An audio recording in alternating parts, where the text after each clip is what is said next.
This is an AQA Psychology GCSE revision video for the paper 1 topic of development with a specific focus on learning styles and Willingham's theory. So in order to understand Willingham's theory, you first need to understand the different learning styles. There are 3 key learning styles in general, but the exam board only really want you to know about verbalizers and visualizers. So learning styles are defined as the different ways in which a person can process information or the different ways in which a person can take in information. You will never get the mark in an exam for defining learning styles as the different ways people learn. It is the way that people take in information or process information. So verbalizers and visualizers.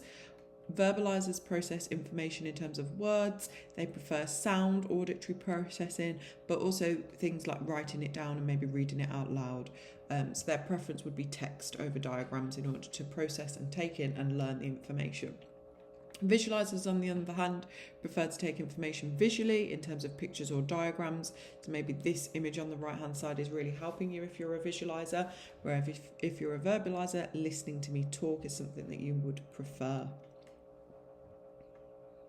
In the exam, they often like you to think of different ways to revise, different ways for someone to process and take in that information using those learning styles. So they do like those application questions, those AO2 questions, as well as you having a definition of them.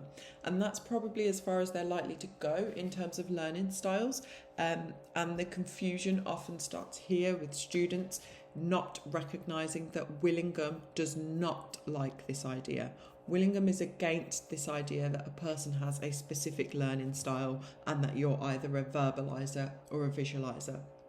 So moving on to Willingham's theory, his theory of learning is that he does not believe learning styles work. He says they should be rejected. And the reason he believes they should be rejected is because there's no scientific evidence to support them and argue that they are worthwhile. So what Willingham is in favour of is scientific research from neuroscience, so scanning the brain and studying people in that way. And so he believes to an extent learning styles can be useful, but it's not based on you as a person as to which learning style you are. It's based on the content. And so students should be taught using the best method for the content. How you present the material is irrelevant. You need to be able to store its meaning. So those are the key points from Willingham's quote. So before we get into a bit more detail about Willingham, please understand learning styles should be rejected according to Willingham. He does not like them. He doesn't think they help students in exams. He doesn't think that they're based on any scientific evidence. So Willingham's theory in 5 short bullet points for you to learn is students need to be taught using the best method for the content rather than their learning style. So if they're learning about maps in geography, then a visual learning style might be best. But if you're learning the Italian word for bread maybe, then a verbal style would be better so that you can actually hear it. It's better for students to learn the ability to use these different learning styles so that you can still access information. If someone just presents it to you visually or verbally, you can adapt and you can still understand that information rather than having a preference of being a verbalizer or a visualizer. So if you teach children just in their preferred style, it doesn't improve knowledge, it doesn't improve exam scores. Willingham suggests teaching and learning can be improved by using neuroscientific studies, so using scientific evidence. For example, the use of neuroscience, learning disorders like dyslexia are linked to specific parts of the brain. So if we understand those different patterns of brains, then it can help children to receive special help much earlier to benefit their progress.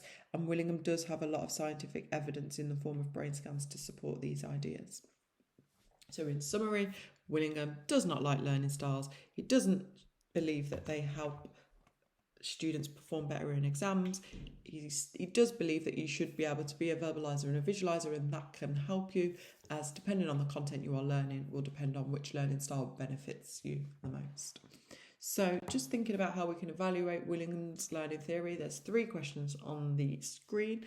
So you get an opportunity to pause the video, and in 5 seconds I'll go through the answers.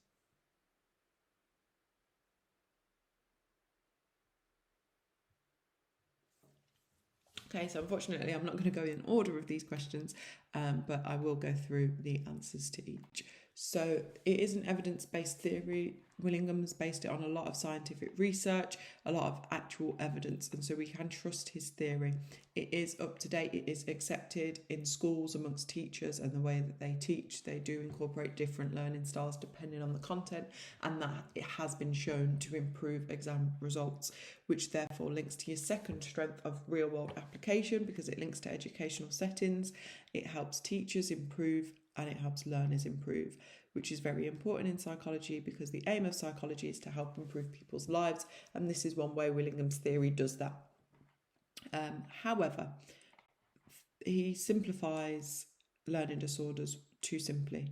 They are more than just brain differences, and you can't identify certain brainwaves in every dyslexic person, so it could be quite misleading. So his application of neuroscience has been a bit, misinformed. So that concludes the end of this video. Thank you for watching. I hope you found it useful.